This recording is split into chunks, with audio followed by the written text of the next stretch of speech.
Luis Alberto, muchas gracias sobre todo por recibirnos este ratito antes de esta primera jornada, ¿verdad?, en el marco de la tercera edición de Moda con Historia. Cuéntanos de qué va esta tercera edición de Moda con Historia. Bueno, pues esta tercera edición de Moda con Historia, que es un proyecto interdepartamental de la Fundación Municipal de Cultura de Gijón, está centrada en los años 20. De hecho, el título de este año que escogimos es Años 20 del siglo XX, el estilo de la revolución feminista.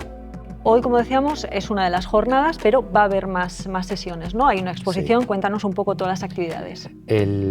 Cada proyecto de Moda con Historia queremos que sea un proyecto transversal. Entonces siempre damos un título que defina todo lo que es el proyecto. Estamos ahora mismo en la tercera edición. La primera fue dedicada al artista asturiano Ricardo Villoria. La segunda edición fue dedicada a las mujeres de Ike, a la fábrica de camisas Ike, y en esta tercera edición, centrada en los años 20, pues lo que intentamos es hacer una programación muy amplia que va desde cine, teatro, las jornadas que empezamos hoy en el Llano el lunes y el miércoles en el Coto, en la que especialistas sobre historia de la moda y sobre el feminismo pues van a hacer unas breves intervenciones de diferentes aspectos del tema que estamos hablando, los años 20 y el feminismo.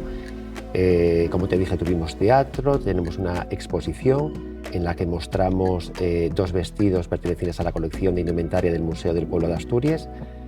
Para nosotros es muy importante el que Moda con Historia se visibilice el patrimonio textil asturiano, por eso siempre solemos partir de una exposición o de varias, en este caso la que te estoy comentando, que se puede ver hasta el 29 de marzo en la Sala 3 del Centro de Cultura Antiguo Instituto, diseñada por Ramón Isidoro, y en la que pues eso, se ven 2 vestidos originales de la colección del Museo del Pueblo de Asturias. Yo todavía no he podido pasar, pero estoy deseando pasar antes del 29 de marzo, hasta el 29 de marzo, sí. O sea, esta semana tenemos que pasar seguro. Exacto. Hablabas ahora de la moda de los años 20, veníamos de esa arquitectura textil casi, ¿no?, con los polisones, las crinolinas, esos corsés, pasamos a los años 20, revolución, se nos libera de todo eso. ¿Por qué es tan importante conocer la historia de la indumentaria para conocer la propia historia? Hombre, yo creo que no hay mayor expresión y yo creo que todas las cosas que suceden en el mundo, ahora que el mundo está pasando por calamidades, todo lo que pasa en el mundo se refleja en la manera de vestir. Entonces, precisamente en los años 20, que fue un momento de revolución absoluta en la que la simplificación de la silueta pues permite que la mujer pues vaya un poco en la misma dinámica y en la misma igualdad que los hombres, como bien dijiste tú, pocos años antes el peso de los vestidos, de los polisones, de las sedas, pues hacía que la vida fuera un poco limitada, ¿no?, para las mujeres. Entonces, estas rupturas van también muy en consonancia con esa lucha feminista que también se va desarrollando en estos años. De ahí que vinculamos esta tercera edición no solo con lo que es la moda, sino también con el auge del feminismo. Tú eres doctor en Historia del Arte. ¿Echas de menos que haya más historia de la indumentaria dentro de los planes de estudios de arte, de historia, de humanidades en general? Pues sí, y afortunadamente estamos rompiendo esa dinámica. Ten en cuenta que mi tesis, que fue más o menos coincidió cuando la pandemia, fue la primera que salió, una tesis sobre moda de una facultad de Historia del Arte. Después rápidamente salió otra fantástica, otra compañera, Lina Palmigiani, y bueno, queremos ir rompiendo ese vacío que había en las facultades de historia, ¿no? Yo me acuerdo una vez que acudí a la biblioteca, allí en el Milán, y preguntaba por algún libro de moda y no había, ¿no? Entonces, yo creo que estamos trabajando por romper esa inercia y sobre todo que en ámbitos culturales de primer orden, como puede ser una universidad, como puede ser los museos, pues que la moda entre pues como otras manifestaciones artísticas. ¿Qué nos cuenta la moda de las Asturias de los años 20 de la sociedad de aquella época?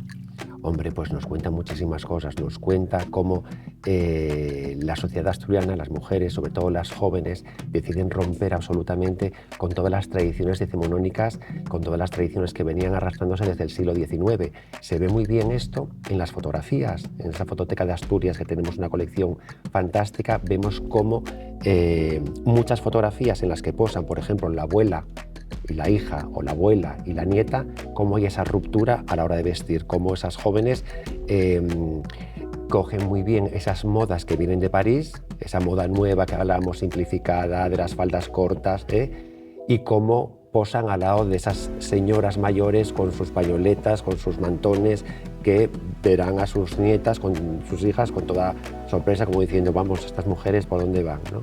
Entonces, se refleja sobre todo esa modernidad y luego algo muy importante que me parece que hay que reflejar en esta época, como por primera vez en la historia de la moda, la moda que llega de París llega hasta la última aldea, porque ten en cuenta que esos patrones son tan fáciles de copiar y de hacer que pues ya una aldeana pues puede por primera vez en tejidos más sencillos, pero puede ir a la moda. Seguramente su madre o su abuela le hace o le cose en su casa con un tejido más vasto, pero puede ir a la moda por primera vez.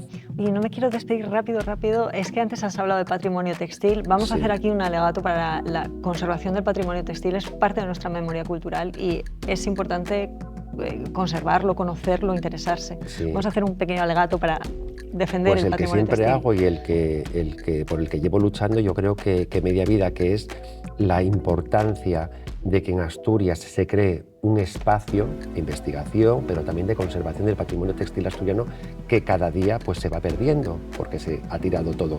Salvamos que en el Museo del Pueblo de Asturias contamos con la única colección pública textil, pero yo creo que es innecesaria y, o sea, quiero decirte, es muy limitada, entonces yo creo que sería muy interesante el que se destinara pues dinero y un espacio para trabajar y para cuidar este patrimonio que es nuestro y que estamos perdiendo día a día. Es una pena.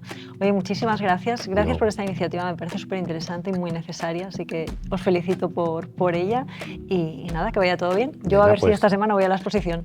Venga, gracias a todos vosotros.